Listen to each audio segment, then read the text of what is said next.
Hello, welcome to the behind the song of Gumdrops, my new song that is out. Before we get into it, look at this, I thought I'd leave the stew and do this in a nice little nature spot. When I went down that hill where the titles were for this video, I haven't done a sketchy thing like that in a while. The only hand on the handlebars was the one with the weak brake, so I couldn't even stop quickly if I wanted to. The ground had quite a few cracks in it, it was very uneven.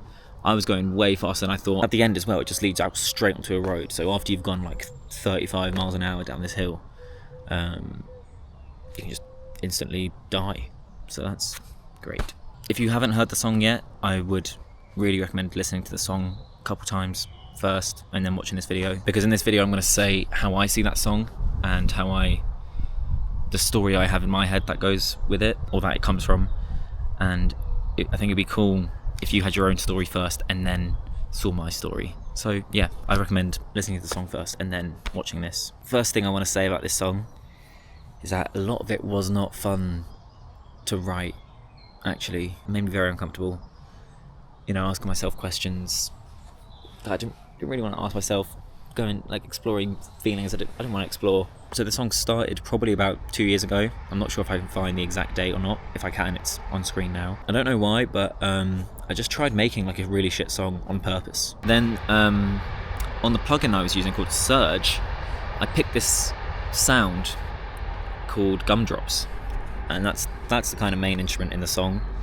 The synth is called Gumdrops, and I just thought that was cool. And I played some uncommon choices for me. It made it sound kind of weird and off and unnatural. And then I had about 2 minutes of the song up to this bit here.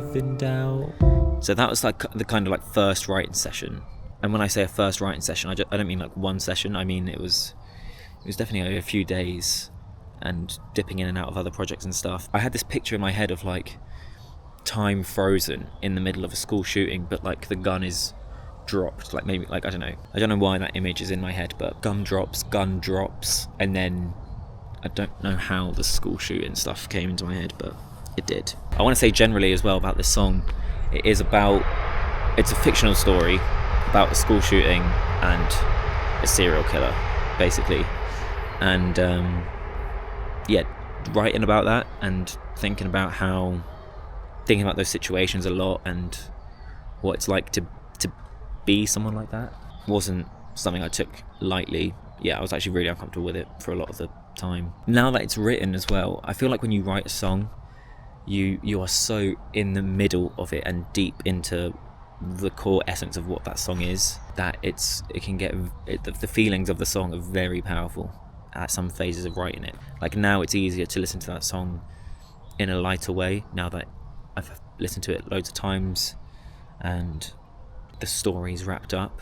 When you're writing it, it's everything's up in the air, and it's you're just surrounded by all these crazy feelings and thoughts. So that was the first writing session. Then recently I decided I wanted to do it for March, because March is let's be honest, it's a bit of a shit month. So I just thought it matches, it has a March vibe to it. So I wanted to make that the March single. So I worked on it for 2 weeks, or about a week probably, but I didn't like working on it. I didn't really like working on it because I knew I had a big job to do in terms of I had to reveal that he was the serial killer. I had all these things all this information I needed to share and lace throughout the song and all this. I wanted the ending to be satisfying in a twisted way. The only way to do that is to explore uncomfortable feelings and uncomfortable topics that I would rather not explore, like how to kill a young woman, basically. How is this serial killer gonna kill this young woman, and how this particular school shooter feels about shooting a school. The biggest thing that kept my sanity throughout writing this was knowing that my reaction to those topics and things is actually me, and just because I somehow decided to write about it doesn't make me a serial killer, basically. Yeah, so then I took a break from that second writing session, probably about a week long, where that was my main project. I was getting somewhere with it, but I was also finding it more uncomfortable than satisfying or meaningful, right? Then I took a break from that project, and an interview popped up on my YouTube with that guy who plays Joe from You. I've never actually seen You, but I know he's like a serial killer and whatever the fuck, like a bad guy, like a fucked up guy. And he plays him, and I watched about 10 minutes of that, and it really helped me finish writing the song, because like oh yeah, so then I stumbled across that interview, and yeah, that helped me get back on the horse of writing that song and separating it a little bit more than it had been, because like, I really started to ask where these ideas are coming from and stuff, and that just wasn't fun to explore. I was like, because I don't know, it's just a fictional horror story. I like it. But then I was like, is it really? Like, but yeah, that interview helped me realize, other people have been in similar positions where they have to play someone fucked up, and hearing someone else talk about that just helped me know that it's kind of normal to find it really uncomfortable, so that's cool.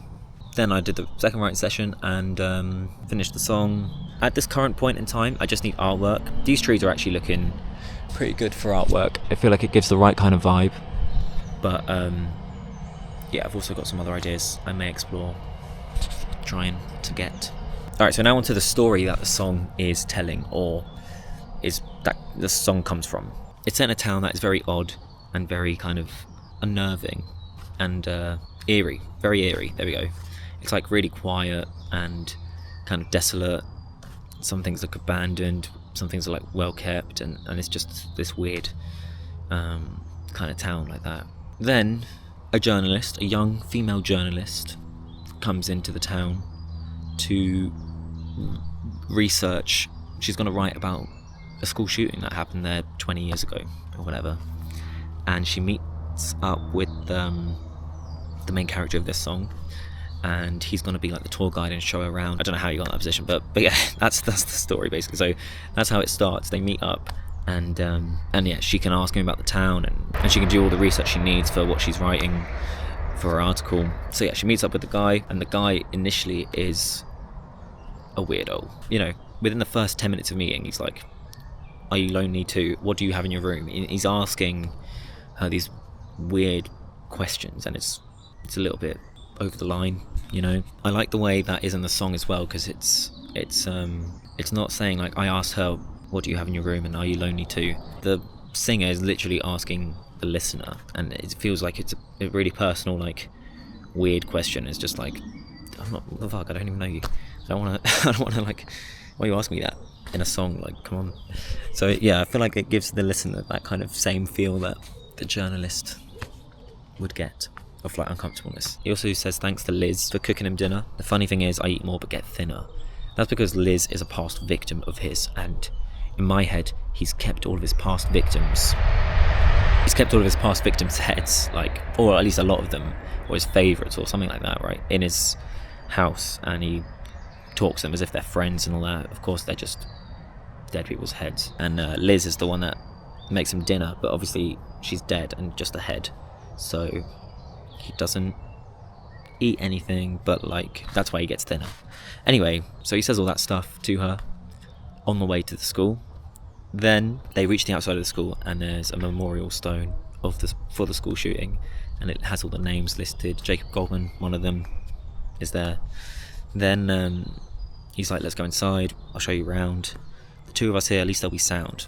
That hints that the meaning of the word sound in this song is life, basically human life. This next bit really makes me uncomfortable, because it's not as black and white as, oh, he's a serial killer, he kills loads of people and he has no feeling.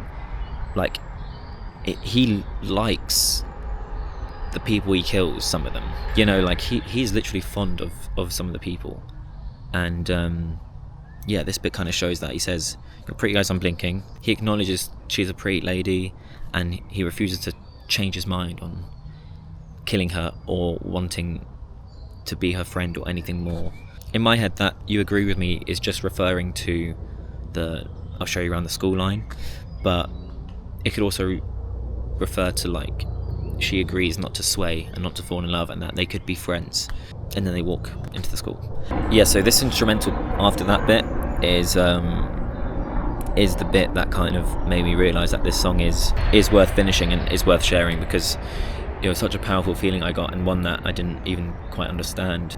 I don't know what the feeling is. But basically, during that instrumental, I imagine them walking down like a corridor in school, and instead of them being like their actual ages, which are 22 and I don't know how the guy is, like let's say 35. I don't know why I would see them as like 5-year-olds walking down a corridor and just like friends. There was just this innocence there, and that instrumental for me highlights it in a weird way.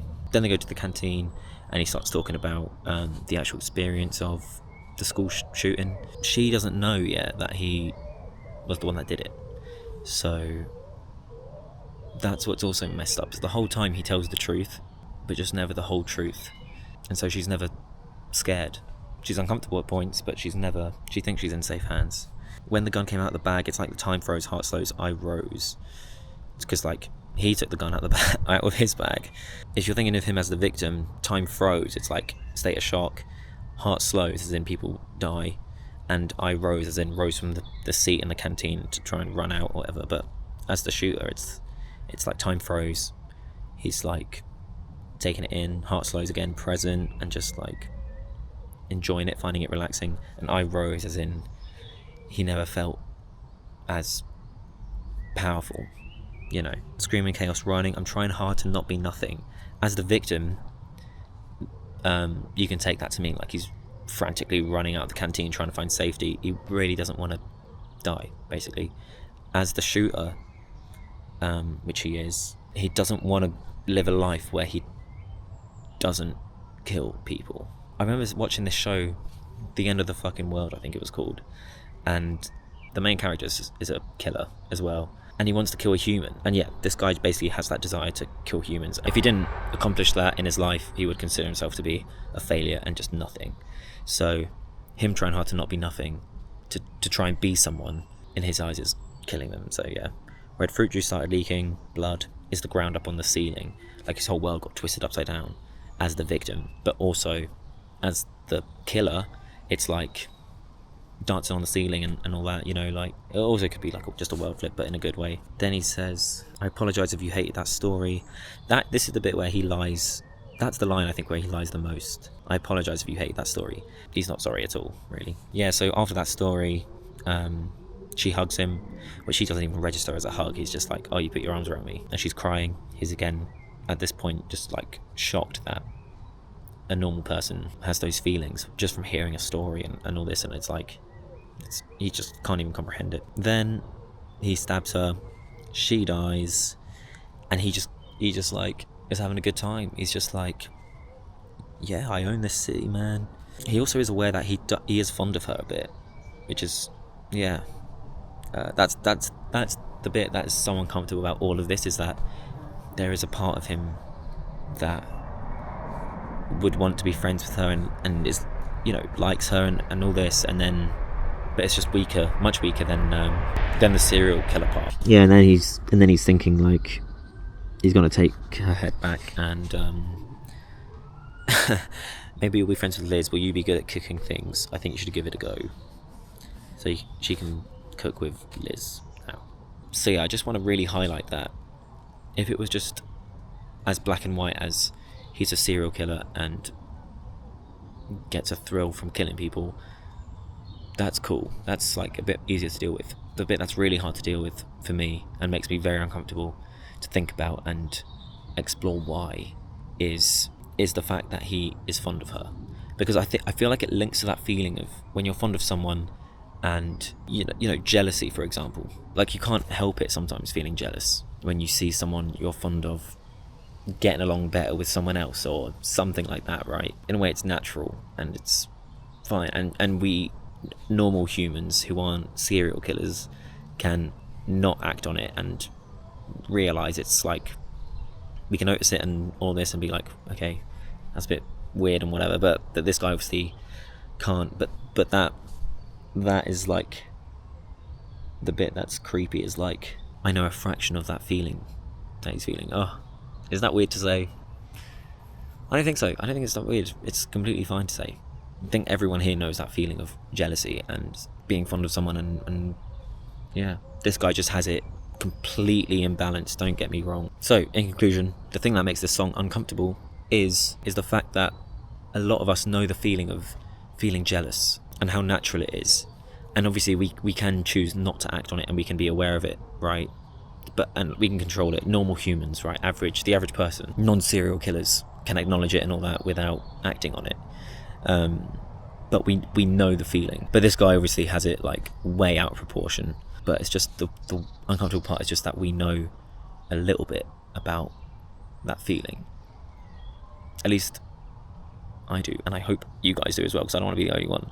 But like, no, it's literally that feeling of being jealous, and I think that is a very understandable feeling. It's something that average humans are in control of and all that. Also, I just want to talk about the instrumental kind of parts, the things that separate the verses. You feel slightly like drugged when you're listening to that, at least I do. It kind of gives that feeling of like relaxed, going to sleep, and like you're like powerless, right? Which is just a good little ingredient to add to the mix of the song. Those kind of instrumental bits as well, they remind me of He Won't Hold You by Jacob Collier. That is such a good song to fall asleep to, first of all. I really love that song. I love the line as well where it says, I dance in the rain knowing I can swim too. That line is so good. I learned to dance in the rain knowing I can swim too. I love that line. It doesn't really resonate with me right this second, but I went through a phase where it did. But yeah, listen to this song as well. This is like a good version of my song. When I say a good version, I mean less serial killery and horror. Yeah, by the way, I'm not really a fan of horror stuff at all. Like, this song really creeped me out, imagining this world and being in it. So I'm glad it's wrapped up now. Thank you guys for watching, understanding how I see the song a little bit more. Leave any thoughts you have in the comments below regarding the song or what I've commented on here. I think it's a really interesting thing to talk about, but can also be not fun. Again, now that I'm out of writing the song and I've explored it fully, it's like fine. I know it. I know what feelings I'm talking about. I know where they end and all this. But when you're first exploring them and you don't know, kind of, you're still looking for answers or where roads lead to, it can be a little bit like, yeah, just really uncomfortable basically. But yeah, I'm gonna enjoy a nice ride home. Luckily nothing jumped out from that hole when I was sitting there. It's like a little natural toilet, isn't it? Look at this little nature spot as well. Alright, thanks for watching everyone. Enjoy the song. I'll see you guys later. Goodbye. Oh my fuck. This is so fast. And oh my fuck. Fuck. Oh nice. It just leads to death straight away, bro.